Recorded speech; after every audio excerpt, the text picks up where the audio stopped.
Hello everyone, this is Crota coming at you, giving you game one.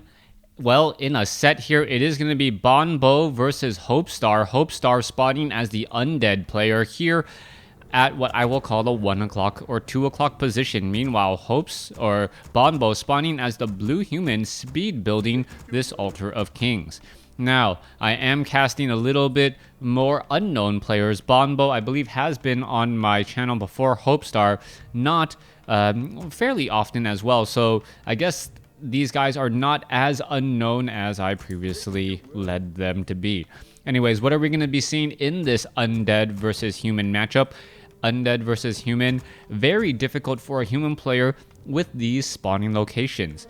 Anytime the Death Knight can easily run into this Goblin Laboratory, if the Undead spawns clockwise of the other player, it's very, very easy to stop this creep. Even with the Archmage currently already getting trained well before the Death Knight, it's still going to be a little bit of time executed necessary by the human player to make sure he doesn't mess up.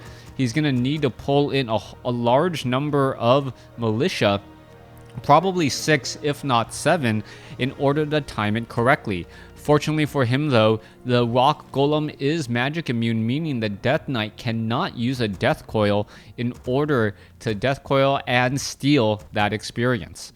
Now, the Archmage should be popping out at the 1 minute 45 second mark. I know you guys can't see it. It's right now 1 minute 40 seconds.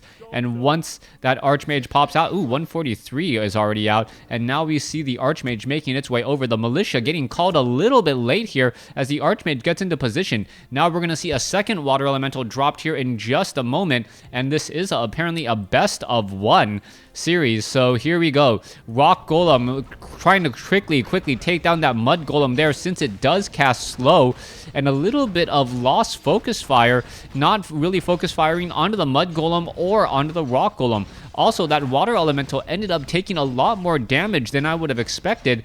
And now the Militia are actually having a little bit of a hard time here as well. Let's take a look at this. Tome of Intelligence +2, now picked up. Belt of Giant Strength, also a very, very nice item for the Archmage early on, as he doesn't have to worry about the Death Knight necessarily taking him out. An extra 150 hit points, always nice there, as we see the Footmen now finally making their way over. It looks like 3 Militia were taken out. There goes 4, and now there goes 5. So some easy pickings. We may even have 6 here, as this one peasant, could get taken down. All right, yes, there it goes. So I believe 6 Militia taken out here. Arcane Tower was not even up yet, and that is going to be even harder. All right, there you go. You can see that Militia now trying to back away. The Death Knight wants to get that kill. It looks like he will be able to do exactly that, as the Militia will not be able to get away in time. Let's take a look. That Militia about to fall. There it goes, and down it goes. Let's take a look down over here. Archmage sitting at about 2.5. Meanwhile, the Death Knight still sitting at about 1 2/3. And he should be able to perhaps make a bit of a play here in just a second.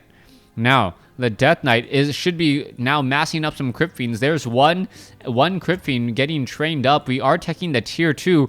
And the Death Knight, is he going to pick up anything interesting? Any Goblin Shredders or perhaps any Goblin Sappers? That would be a very interesting call here, as we now have Banobo sitting very comfortably inside his base. Death Knight now looking to engage here, as the Footmen are now chasing after that Death Knight here. Skeletal minions finishing or dealing damage to a lot of those Footmen, and the Crypt Fiend just looking back, able to cause a lot of harassment. Beautiful use of the backpack research, allowing the Crypt Fiend to carry Rod of Necromancy to the Death Knight. That is extremely important at this point, as that is allowing the Death Knight to really put a lot more pressure than normally would be allowed at this stage in the game.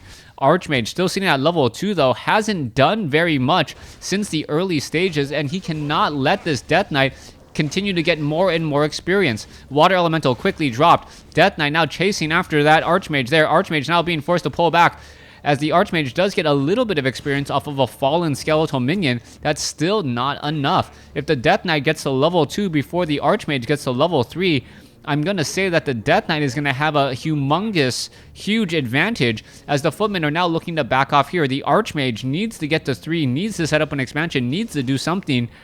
But unfortunately for him, he is not going to get very far. All right, let's take a look at this Death Knight now making his way off to the north. Crypt Fiends and Skeletal Minions looking to finish off a bit of the units here. Death Knight, Death Coil takes down a unit there. Death Knight at level 2. Archmage didn't get the experience. If the Death Knight can get a second kill, yes he does. And double Death Coil steals all the way. What does that mean for him? It means, is that a third? No, that kill was in fact by the Archmage there, getting him to level 3.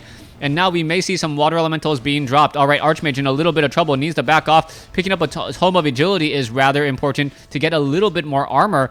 But now we're looking at the Death Knight, who is really looking forward to just trying to take down this Archmage. All right, let's take a look at this Acolyte, getting in some free damage onto the Archmage. Meanwhile, the Death Knight now being forced to pull back here. And you can see that the peasants are running back here as well. All right, Death Knight gets a Death Coil. Oh! Beautiful timing right there. The Death Knight didn't even have time to train up to level 2. Meanwhile, the Archmage gets taken down with the level 2 Death Coil, and that is going to be GG. All right, well played. Very close in the early stages, but simply absorbing way too much damage on your Archmage and your hero early on does make for a difficult game. Thanks for watching. Thanks for listening. Hope you guys enjoyed it.